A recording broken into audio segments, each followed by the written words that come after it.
భారతదేశం మొత్తాన్ని వెళ్ళాలంటే విపరీతమైన అమౌంట్ కావాలి. అందువల్ల రాజ్య విస్తరణ, ధనదాహం, నార్త్ ఆక్యుపైడ్ చేయాలనుకోవడం, సౌత్ నుంచి కప్పం వసూలు చేసి తన సార్వభౌమాధిత్వాన్ని సౌత్లో చాటడం రాజ్య విస్తరణ నేపథ్యం. ధనదాహ కాంక్ష, then also north India occupied చేయాలి, సౌత్ ఇండియాలో కప్పం కట్టించుకోవాలి. These are the aims of Alauddin Khilji to occupied and attack India and south India, north India and south India. గుర్తుపెట్టుకోవాలి. ఇందు కొరకు ఒకటేమో విపరీతమైన ధనాకాంక్ష, రెండోది ఇస్లాం మత వ్యాప్తి కూడా ఉన్నది 2. మూడోదేమో నార్త్ ఇండియాని ఆక్యుపైడ్ చేసుకోవాలి, సౌత్ ఇండియా మీద అటాక్ చేసి సార్వభౌమాధికారాన్ని పెట్టాలి.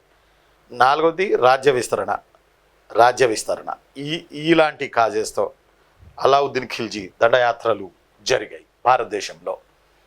ఈ దండయాత్రల కొరకు అలావుద్దీన్ ఖిల్జీ 4 సేనానుల్ని అపాయింట్ చేశాడు. ఒక ఆయన పేరు ఉల్గు ఖాన్, ఇంకొక ఆయన పేరు నస్రత్ ఖాన్, ఇంకొక ఆయన పేరు జఫర్ ఖాన్, ఇంకొక ఆయన పేరు ఆల్ఫ్స్ ఖాన్. ఈ 4 పేర్లు గుర్తుపెట్టుకోండి. ఒకసారి జఫర్ ఖాన్, ఆల్ఫ్స్ ఖాన్ ఎవరి సేనానులు అని అడిగాడు. షాజహాన్, అక్బర్, అలావుద్దీన్ ఖిల్జీ, మహమ్మద్ బిన్ తుగ్లక్ ఇలా అడిగాడు.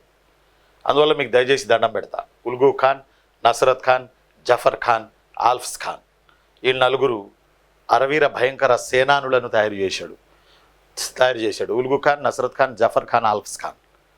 మళ్ళీ చెప్తాను చూడండి. ఉల్గు ఖాన్, నస్రత్ ఖాన్, జఫర్ ఖాన్, ALFS ఆల్ఫ్స్ ఖాన్. ఉల్గు ఖాన్, నస్రత్ ఖాన్, జఫర్ ఖాన్, ఆల్ఫ్స్ ఖాన్. వీళ్ళు 4 సేనానులను ఏర్పాటు చేసుకుని కొన్ని లక్ష్యాలతోటి దండయాత్రలు ప్రారంభించాడు అలావుద్దీన్ ఖిల్జీ. రైట్. ఇప్పుడు ఇక్కడికి రండి. మొట్టమొదటి దండయాత్ర ఈయన పరిపాలనా కాలం జర ఒకసారి చూడండి. 1296, 1316. 1296, 1316. రైట్. ఇందులో భాగంగా మొట్టమొదటి దండయాత్ర 1297లో గుజరాత్ పై జరిగింది. అలావుద్దీన్ ఖిల్జీ రాజైన తర్వాత మొట్టమొదటి దండయాత్ర గుజరాత్ పై జరిగింది. ఇది గమనించండి నాన్న, మొట్టమొదటి దండయాత్ర. అలానే దక్షిణ భారతదేశంపై మొట్టమొదటిగా దండయాత్ర చేసిన రాజు జలాలుద్దీన్ ఫిరోజ్ ఖిల్జీ, దండయాత్ర చేసిన వ్యక్తి అలావుద్దీన్ ఖిల్జీ. ఎందుకంటే అప్పుడు 1294లో జలాలుద్దీన్ ఫిరోజ్ ఖిల్జీ కాలంలో జరిగింది అది. 1294లో. ఇప్పుడు అలావుద్దీన్ ఖిల్జీ పాలనా కాలం 1296, 1316. 1296, 1316. ఈ నేపథ్యంలో అలావుద్దీన్ ఖిల్జీ 96లో రాజయ్యాడు. 97లోనే అటాక్స్ స్టార్ట్ అయిపోయినాయి. 97లో గుజరాత్ పై దండయాత్ర చేసి